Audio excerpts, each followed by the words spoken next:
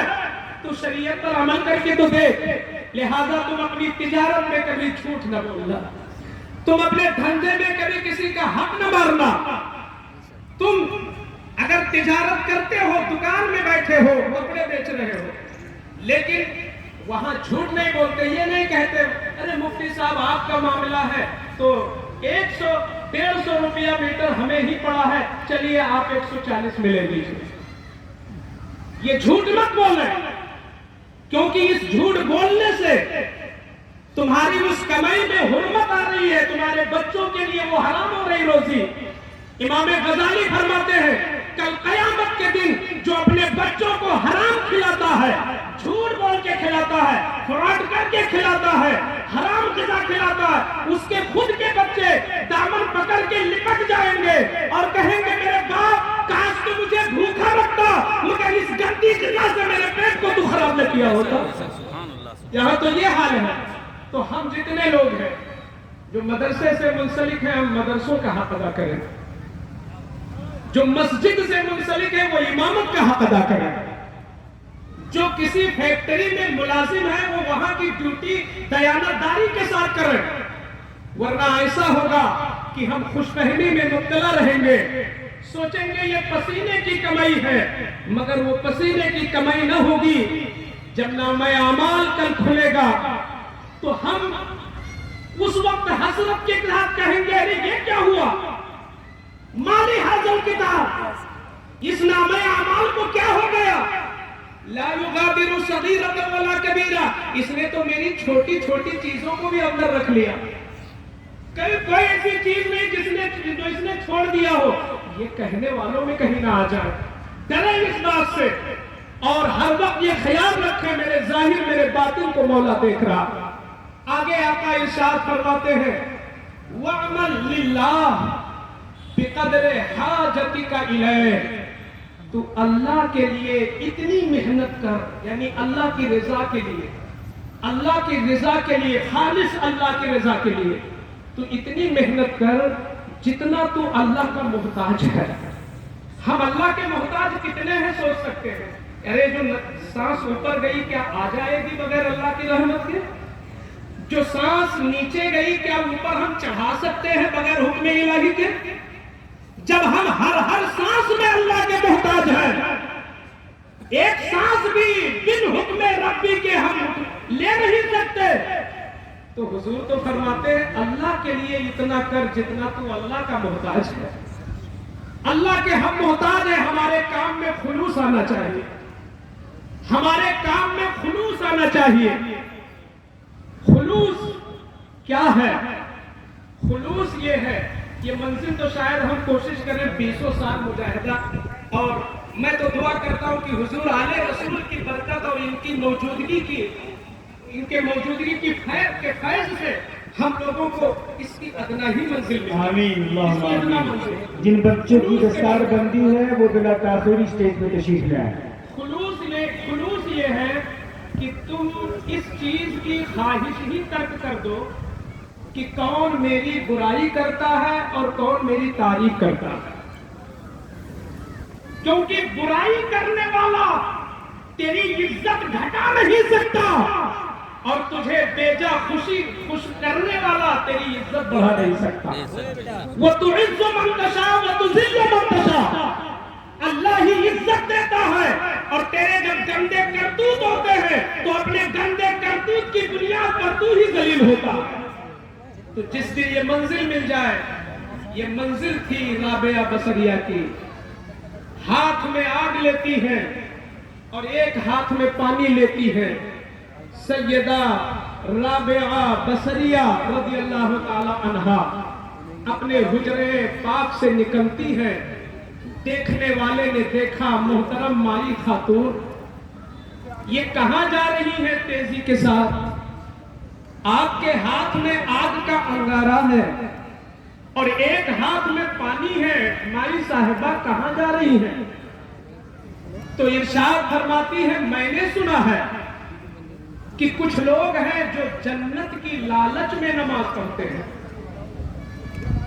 میں نے سوچا کہ جو لوگ جنت کی لالچ میں نماز پڑھتے ہیں تو اس آگ سے میں اس جنت ہی کو جلا دوں تاکہ ایسی جنت ہی نہ رہے جو لالچ جنت میں نماز پڑھیں تو خالق جنت کی رضا کے لیے نماز پڑھیں. حضور پانی کیوں لے جا رہی؟ فرماتی ہے پانی اس لیے لے کے جا رہی ہوں کہ میں نے سنا ہے کچھ لوگ جہنم کے خوف میں صرف نماز پڑھتے ہیں. میں جلا دوں گی اس پانی سے اس جہنم کو جس کی لالچ سے, جس کے ڈر سے لوگ نمازیں پڑھتے ہیں. پڑھیں تو خالق کے خوف سے اس کے حکم کی بنیاد پہ نماز پڑھیں. اس کے بعد جو دعا مانگی رابعہ نے, میں سب کی توجہ کے ساتھ وہ دعا عرض کرتا ہوں. ذرا منزل دیکھیں کہ خلوص کی کیسی منزل تھی رابعہ کی. ہاتھ اٹھاتی اللہم ان کنت اعبدک طمعا فی جنتک فاخرجنی منہا. اے میرے مولا, اگر اس رابعہ نے جنت کی لالچ میں سجدے کیے ہیں, جنت کی لالچ میں نے نمازیں پڑھی ہیں, تو میری التجا یہ ہے کہ مجھے جنت سے تو محروم کرتے ہیں. اللہم ان کنت اعبدک خوفا من نارک فاوقنی فیہا. میرے مولا اگر میں نے ایک سجدے بھی, ایک رکعت بھی جہنم کے خوف سے ادا کیا ہو تو مجھے جہنم میں جھونک دے. یہ کون کر سکتا ہے جس کی وہ منزل ہے؟ مگر ہم غلام ہیں, ہم ان کے خاکے پا بھی نہیں. ان کی جوتیوں میں جو لگی ہوئی خاک ہے وہ اڑ جائے اور وہ ہماری آنکھوں کا سرما بنے تو ہماری آنکھ کی پتلی اس لائق نہیں کہ ان ذروں کو ہم اپنی آنکھ میں جگہ دے سکیں. ہماری آنکھوں نے اتنے گناہ کیے ہیں, مگر کوشش تو کریں کم سے کم جنت ہی کے لیے نماز پڑھ لیں. آپ چاروں طرف سے یہ آواز آتا ہے, آوازیں آتی ہے. ابھی عرس ہوا ہے خواجہ خواجگاہ ہند الولی کا, عطا رسول کا. ہندوستانیوں کے لیے مصطفیٰ جان رحمت کی بارگاہ کے عظیم تحفہ میرے خواجہ. آپ دیکھو ذرا, 40 سال تک انہوں نے عشاء کے وضو سے فجر کی نماز پڑھی تھی. تو کبھی غور کیا مطلب کیا نکلا؟ سونے سے وضو ٹوٹتا ہے, مگر 40 سال تک عشاء کے وضو سے فجر پڑھنے کا مطلب 40 رات تک میرے خواجہ نے جو ہے نیند نہیں لیا اور مسلسل آپ عبادت میں لگے رہے. ہمیں کب فیضان خواجہ ملے گا؟ ہم عشاء کے وضو سے فجر نہ پڑھ سکے تو کم سے کم عشاء کے وضو سے عشاء تو پڑھ لے, فجر کے وضو سے فجر تو پڑھ لے, ظہر کے وضو سے ظہر تو پڑھ لے.